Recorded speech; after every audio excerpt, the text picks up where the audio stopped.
non se estaba mal, gastar cobrábase que era, primeiro era 500 pesetas á semana. Así tira que era así, pero eu eran 70 euros, que eran 100. 500 pesetas nos daban á semana.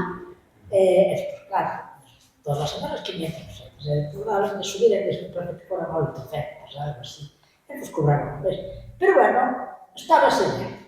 Non era como agora, claro.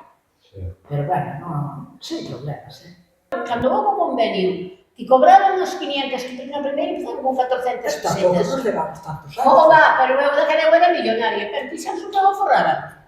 Acostumbrada a 117 pesetas. Pero tamén, bueno, o Valvío tiña a casa, que era, xa foi dos abuelos, de 200 anos, pero a casa, mira, nunca nos fomos dela, pero dormimos en canto recunchos houve, para arreglala, non? Abrir ventanas de pedra que porque ten a parede así, a casa ten esa parede. Bueno, da cuadra fixemos un salón, do outro lado fixemos unha habitación do... É que todo que... plantando patatas, hortalizas... Eu traballaba no terreo, que non viña acostumbrada moito, que éramos labradores, para min, tiña moitos hortaleiros e min poñían a facer de comer, para os hortaleiros. Eu non estaba acostumbrada a andar no terreo. Houve que pelear moito porque tuve 4 fillos.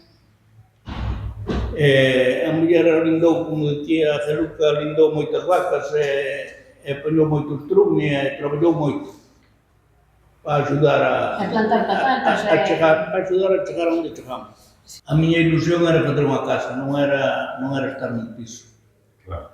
E acórdome ben deime de baixa e deranme, me parece que foron 60.000 pesetas que foron os que me costaron os planos e os permisos da casa. E collín e xo me invertín ali.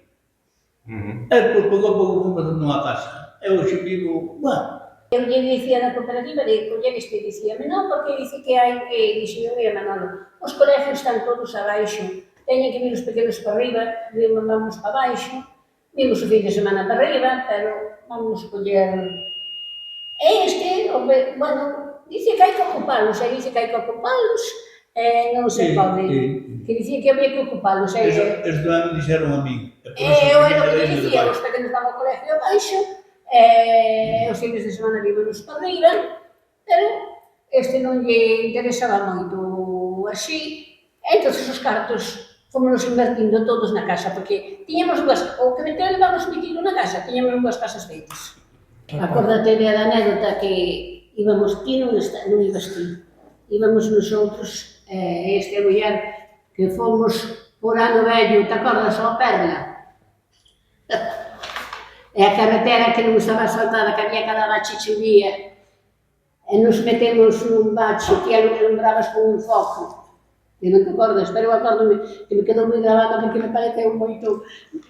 Estuve moi avergonzada, que había aí unha señora que, bueno, a lenfa que tiña Pepita Landeira. Te acordas de Pepita Landeira? Non vou acordar. E íbamos abaixo, e ela viña da peluquería que veio tamén para esa, pero... Claro, non había ni a luz, ni había nada, meteuse un charco de auga, non. E nosotros deu-nos a risa, éramos jóvenes todos, nos deu a risa. Xa, iso vai ben, e que tal, que levamos unha linterna para a pila pouco lura. Chegamos. Bueno, empezou, bueno, dixía, ai, pobre de quen Pepita, ai, pobre de nosotros, que nos vai coñer aí, Dios mío, que nos vai coñer a pobre de nosotros, porque nos chamaba atención por todo. E daí uns días, eu iba para Ferrol, collíamos o papel, aquí, bueno, a anécdota foi esa, a anécdota foi a miña que parei un todo, coller no coche, eu, claro, era unha cadeva toda avergonzada, hasta me deu por dicirme, porque chegou ao coche, subeuse aquí ao coche, eu xa collía arriba, e dixo, buenas tardes. E eu deu-me por dicir, que hai? Buenas tardes, dixo, que hai? O que hai é unha mala educación da xente. Aí, nada como me puxen os tíos, outros, e tal, bueno.